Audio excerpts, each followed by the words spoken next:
নমস্কার দর্শক বন্ধু, সবাই ভালো আছেন। এই হস্তরেখা বিচার বাড়িতে আছি, কাগজে একটা ড্রয়িং করে আমি কিছু সিম্বল রেখে দেখাবো। যদিও বোর্ড নয়, বোর্ডে পুঁচে দেখিয়ে দেখাটাই সবথেকে ভালোভাবে বোঝা যায়। তো বাড়িতে আছি, তো আমি একটা ভিডিও আগের বাড়িতে ডাউনলোড করছি। শুভ চিহ্ন অশুভ চিহ্ন, যদিও আমার ভিডিও যারা ফলো করে স্থান সম্বন্ধে সবাই জানে, যারা নতুন তাদেরও কিছু জানার দরকার আছে। প্রত্যেকে ভিডিওটা শেয়ার করবেন, লাইক করবেন এবং প্রত্যেকটা ভিডিও সাবস্ক্রাইব করবেন, প্রত্যেকের কাছে শেয়ার করবেন। একজন জেনে আরেকজনকে জানানোর দরকার আছে, সে বাড়িতে বসে একটু জানুক, তার সন্তানের, তার নিজের হাত ভাগ্যকে জানুক। যেমন কারো ডেট অফ বার্থ নেই, মাঙ্গলিক দোষ কী করে বুঝবে, কাল সর্বদোষ কী করে বুঝবে, ভাঙ্গ দোষ কী করে বুঝবে, সেই ব্যাপারে আমি কিছু বুঝাবো। এবং কিছু লাখি চিহ্ন জীবনে আজ তার হাতে ওঠেনি, হঠাৎ উঠল সেই চিহ্ন, সে জীবনে প্রতিষ্ঠিত হবে এবং খুবই বড় র্যাঙ্কে পৌঁছে যাবে। তা প্রথমে ফলো করে দেখুন, এই চিহ্নগুলোকে দেখতে হবে। এটা ত্রিভুজ চিহ্ন, চতুর্ভুজ চিহ্ন, এটা হলো ধ্বজা চিহ্ন, এটা পদ্ম ফুলের চিহ্ন, এটা শঙ্খ চিহ্ন, এটা ত্রিশূল চিহ্ন, এটা স্বস্তি চিহ্ন, এটা পক্ষী চিহ্ন, পক্ষী, এটা মাছ, এটা নক্ষত্র, এটা ক্রস, এটা অর্ধচন্দ্র, এটা হচ্ছে কি তোমার চক্র চিহ্ন, এটা খাড়া রেখা। এই রেখা, এইগুলোকে বলা হয় শুভের প্রতীক। ভাগ্যকে উন্নতি করবেই করবে। আর ভাগ্যকে অবনতি করবে কোন চিহ্নগুলো? কষ্ট দেবে, দুঃখ দেবে, যন্ত্রণা দেবে। ফার্স্টে দেখায় জব চিহ্নটা, অনেকের হাতে আছে, মিলাবেন। তিল চিহ্ন, আর এই বৃত্ত চিহ্ন, জাল চিহ্ন এবং নক্ষত্র চিহ্ন, কাকপথ চিহ্ন, সর্প চিহ্ন, আড়ে রেখা, রাহু রেখা মানে আড়ে রেখা, শৃঙ্খল রেখা ও করাত চিহ্ন। এই চিহ্নগুলো থাকলে আমরা জীবনে বারে বারে ঘাত প্রতিঘাত পেতেই হবে, বাধা শোক তাপ পেতেই হবে। সেটা যে মোমেন্টে ওই রেখাগুলোকে দেখা দেবে। আর যখনই এই রেখাগুলো, এই চিহ্নগুলো উঠবে, সুখ শান্তি ভোগ করবে, যশ সম্মান খ্যাতি তুলবে। তেমনই আমি প্রথমেই যারা নতুন দেখে ভিডিও, তাদের জন্য আমি মাউন্ট করছি নাই। শুক্রের স্থান, রাহুস্থান, বৃহস্পতি, শনি, রবি, বুধ, মঙ্গল, চন্দ্র, শুক্র ও এটা কেতু। এটাকে আয়ু রেখা, এটা শিরোরেখা, এটা হৃদয় রেখা, এটা স্বাস্থ্য রেখা। ভাগ্য রেখা আঁকিনি, রবি রেখা আঁকিনি। মানে আমি আজ যে বোঝাবো, প্রথম মাঙ্গলিক দোষ নিয়ে বলি। দ্বাদশ হরস্কোপে ডেট অফ বার্থ মারলে তার হরস্কোপে দেখাবে, কুণ্ডলিতে দেখাবে দ্বাদশে রাহু মঙ্গল মাঙ্গলিক দোষ, অষ্টমে মাঙ্গলিক দোষ, সপ্তমে মাঙ্গলিক দোষ, চতুর্থে মাঙ্গলিক দোষ। হাতে বুঝবে কী করে? যেমন বোঝাবো মাঙ্গলিক দোষ কীভাবে হয় হাত দেখে। এবং মাঙ্গলিক দোষ সর্বদিক থেকে বাধা সৃষ্টি হয়, বিবাহ জীবনে সমস্যা হয়। কাল সর্বদোষ খুবই সমস্যার মধ্যে ভুগতে হয়। যেমন কাল সর্প মানে কাল, সাপ। এই সাপ কোনো গাছকে বেড় দিলে সে আর বেরোতে পারে না, তাকে আহার করার আগে বেড় দিয়ে নেয়, মহেল সাপ। তেমন এই সর্পচিহ্ন এই স্থানে থাকলে কালসর্প সৃষ্টি হয়। এবারে তেমনই ফার্স্ট মঙ্গল দোষ নিয়ে বোঝানো। এই যে রাহুস্থান, এই রাহু হল আড়ে রেখা। এই আড়ে রেখা ঠিক এই যে রাহুস্থান থেকে শুরু করে এসে একদম বুধের স্থানে জবের আকার তৈরি করেছে, বিবাহ রেখার সঙ্গে এই জব তৈরি করেছে। এবং এখানে তিল চিহ্ন আছে, এই নক্ষত্র চিহ্ন আছে। বুঝে নেবেন আপনার মাঙ্গলিক দোষ সৃষ্টি হয়েছে। বিবাহ জীবনে খুবই কষ্টকারক, দুঃখজনক যন্ত্রণা, বিয়ে ভেঙে যেতে পারে। বিয়ে না হওয়ার কারণ, বিয়ে হয়ে গিয়ে একের অধিক বিয়ে হওয়া।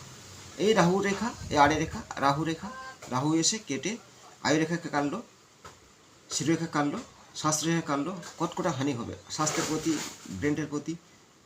এইভাবে এসে মঙ্গলের স্থানকে গমন করলো, মঙ্গল আর রাহু যুক্ত হলো। এবার মাথায় জব চিহ্ন করলো, তিল চিহ্ন, নক্ষত্র, জাল। এর যে কোনো এইভাবে রেখা এসে যদি যে কোনো একটি চিহ্ন থাকে, আমরা মাঙ্গলস আছে। আমরা খুব রাগ, ধৈর্য কম, রাগের জন্য বিভিন্ন সমস্যা ঘটে। মাঙ্গলস ক্ষতি করে কীভাবে? রাগ কন্ট্রোল হয় না, একজনের সঙ্গে একজন মতের মিল হয় না। সেই জন্যে আপনাদের এই দাম্পত্য জীবনে বিবাহ কলহ সৃষ্টি হয়ে থাকে। রাহু মঙ্গল মঙ্গলের সৃষ্টি হলো। কালসর্পটা কী করে হয়? এই যে কেতু স্থান, এইখানে অসংখ্য রেখা, আড়ে রেখা এইভাবে কেটেছে, আর এই সর্পচিহ্নটা এইখানে আছে। সর্পচিহ্নটা সাপের মুখটা নিম্নগামী হয়ে আছে, বা পেঁয়াজ দিয়ে বেঁকিয়ে এখানে বসে আছে, আর আয়ু রেখা সে স্পর্শ করেছে। আপনার কালসর্প দোষ আছে, মেলাবেন। কালসর্প দোষের কী কী হয়? শিক্ষায় বাধা পড়ে, শিক্ষা অর্জন করে চাকরি হয় না, দাম্পত্য জীবনে সর্বক্ষেত্রে বাধা, সবার কাছে বদনাম, শারীরিক কষ্ট, রোগ ব্যাধি আপনার জর্জরিত করে দেবে। ঠিক কালসর্পদোষটা বোঝালাম, মঙ্গলদোষ এবং কালসর্পদোষ জানালাম। এবারে এই যে চিহ্নটা জাল চিহ্ন বলা হয়, ঠিক শুক্রের স্থানে যদি এইখানে জাল চিহ্ন থাকে, আপনার চরিত্রগত দোষ আসবে। কীভাবে? ভঙ্গদোষ সৃষ্টি হয় কীভাবে? মঙ্গল জাল, এখানে রাহু জাল, আপনার ভঙ্গদোষ সৃষ্টি হবে। ভঙ্গদোষ বলা হয় রাহু আর মঙ্গল, এই যে মঙ্গল আর রাহু দুটো নেগেটিভ, আপনার ভঙ্গদোষ। বারে বারে বিয়ের দেখাশোনা ভেঙে যাচ্ছে, বিয়ে হয়ে গিয়ে ভেঙে যাচ্ছে, এটাকে বলা হয় ভঙ্গদোষ। রাহু মঙ্গল ভঙ্গদোষ সৃষ্টি করলো। এবারে এই যে কাকপথ চিহ্নটা, এই কাকের পোয়া এইখানে যদি থাকে, তাহলে আপনার অবশ্যই যা ইনকাম করবে সব খরচের খাতায় যাবে, কোনো অর্থ থাকবে না, মিলবেই। যদি এই যে নক্ষত্র চিহ্ন থাকে এইখানে, অগ্নিদগ্ধ হতে পারেন, কারেন্ট শর্ট খেতে পারেন, ভয়ঙ্কর ধরনের। জপ চিহ্ন তিল চিহ্ন থাকি সবসময় প্রায় মানুষের, শিরাশুলের ব্যথা, কোমরের ব্যথা, যন্ত্রণা,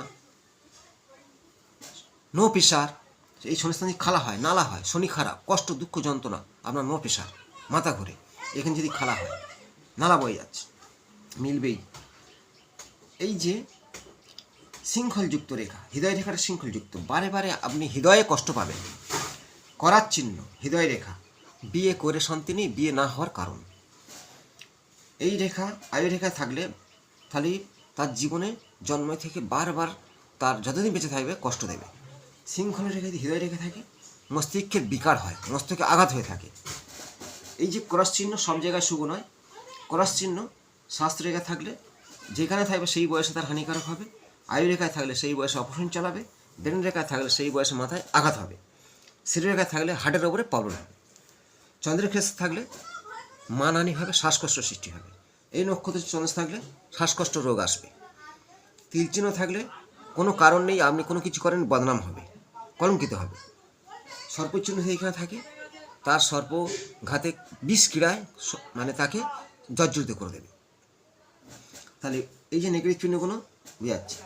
এই জাল চিহ্ন বৃহস্পতি থাকলে আমরা জ্ঞান থাকবে না। যদি আমরা এই কাকপত্র চিহ্ন থাকে, আপনি হচ্ছে অর্থহীন। যদি এই জাল চিহ্নটা শনি স্থানে থাকে, বারে বারে সমস্যায়। এই জাল চিহ্ন রবি স্থানে থাকলে মানহানি। জাল চিহ্ন যদি বুধ স্থানে থাকে, বুদ্ধিহীন। এই জাল চিহ্ন চন্দ্রস্থানে আপনার জলের মধ্যে মৃত্যু হতে পারে, মিলাবেন, ঘটবেই। এবার শুভ চিহ্ন নিয়ে বোঝাও। এটা হলো চক্র চিহ্ন, আপনার এই ফিঙ্গারে, যে কোনো ফিঙ্গারে থাকতে পারে। আপনি একদিনকে উন্নতি করবেন, বা আপনার সন্তানে আছে, সে একদিনকে উচ্চ র্যাঙ্কে যাবে। এই যে ত্রিভুজ চিহ্ন বৃহস্পতির ক্ষেত্রে থাকলে আমরা অর্থ আছে, শনির ক্ষেত্রে থাকলে অর্থ আসবে, রবির ক্ষেত্রে থাকলে যশ সম্মান খ্যাতি হবে, অর্থ আসবে, বুধের ক্ষেত্রে থাকলে বিজনেস ভালো হবে। এই চন্দ্রের ক্ষেত্রে থাকলে সে জলতত্ত্বের ব্যবসায় উন্নতি করবে। এই ত্রিভুজ চিহ্ন মধ্যিখানে বড় আকারের ত্রিভুজ, প্রচুর টাকার মালিক আপনি। এই চতুর্ভুজ চিহ্ন বৃহস্পতি থাকলে চতুর্দিক থেকে বিপদ থেকে রক্ষা পাবেন। চতুর্ভুজ শনির ক্ষেত্রে থাকলে তার শনির যে কষ্ট দুঃখ যন্ত্রণা থেকে রক্ষা পাবেন। চতুর্ভুজ চিহ্ন যদি মঙ্গলের ক্ষেত্রে থাকে, আপনার এই চিহ্ন নেই, তাহলে আপনি যুদ্ধাপতি, ভালো অফিসার, পুলিশ মিলিটারির চাকরি জয়েন করবেন, ভূমি সম্পত্তি থাকবেই। চতুর্ভুজ চিহ্ন যদি শুক্র স্থানে থাকে, সুখ শান্তি, ঘর বাড়ি। চন্দ্রের স্থানে থাকলে ভালো গাড়ি, ভালো বাড়ি, সৌন্দর্যের বাহার, ভালো শিল্পী। এই শঙ্কর চিহ্ন যদি, এই শঙ্কর চিহ্ন যে স্থানে থাকবে, শঙ্কর চিহ্ন, পদ্ম চিহ্ন, বৃহস্পতি, শনি যেখানে থাকবে, আমরা জীবনে জন্মই থেকে অর্থ কষ্ট হবে না। এটাকে বলা হয় সৌভাগ্য যোগ। কীভাবে হয়? শঙ্কর চিহ্ন এখানে থাকলে, বা এই মৎস্য চিহ্ন আর শঙ্কর চিহ্ন বা এই অর্ধচন্দ্র চিহ্ন এই বৃহস্পতি স্থানে মারাত্মক জীবনে সুফল দান করবে। এটাকে বলা হয় সৌভাগ্য যোগ নিয়ে সে জন্মেছে। গজকেশরী যোগ কীভাবে বলা হয়? গজকেশরী, গজ মানে হাতি, কেশরী মানে সিংহ। তাহলে এখানে পদ্ম চিহ্ন, শঙ্খ চিহ্নটা চন্দ্রে, তাহলে চন্দ্র বৃহস্পতি গজকেশরী যোগ সৃষ্টি করে।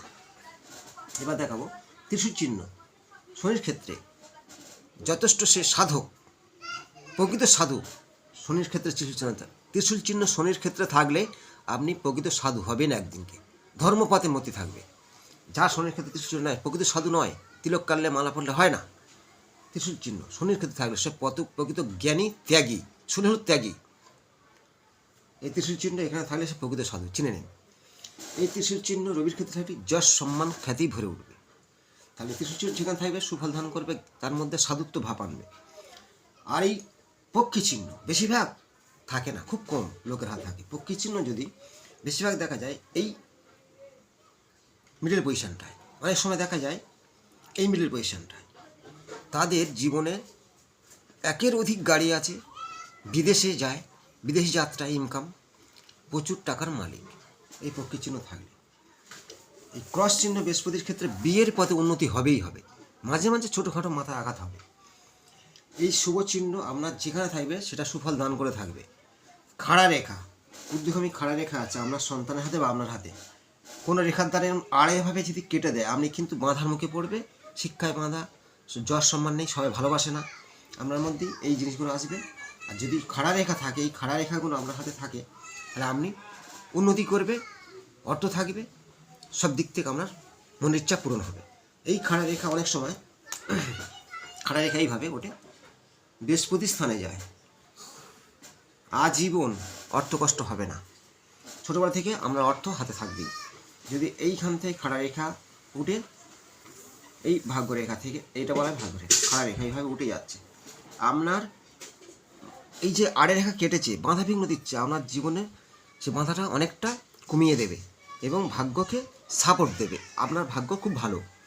যদি এইখান থেকে আপনার খাড়া রেখা যায় চন্দ্র থেকে এইভাবে বৃহস্পতি স্থানে, আপনার মাতুল কুলে সম্পত্তি পাবেন, পিতার সাহায্য পাবেন এবং আপনি খুব ধার্মিক, প্রচুর জ্ঞানী এবং রাজনীতিতে প্রচুর অর্থ আসবে, সবাই সম্মান করবে। এইভাবে খাড়া রেখা, খাড়া রেখা যদি এইখান থেকে এই ভাগ্যরেখা থেকে উঠে রবি স্থান গমন করে, আপনার যশ সম্মান খ্যাতি, পাথরের ব্যবসা, কাঠের ব্যবসা, রাজনীতি উন্নতি করবেন। এই খাড়া রেখাগুলো আমি সাইডে এঁকেছি, খাড়া রেখা এতটাই উন্নতি করে আমার জীবনে এই জিনিসগুলো ঘটতে থাকবে।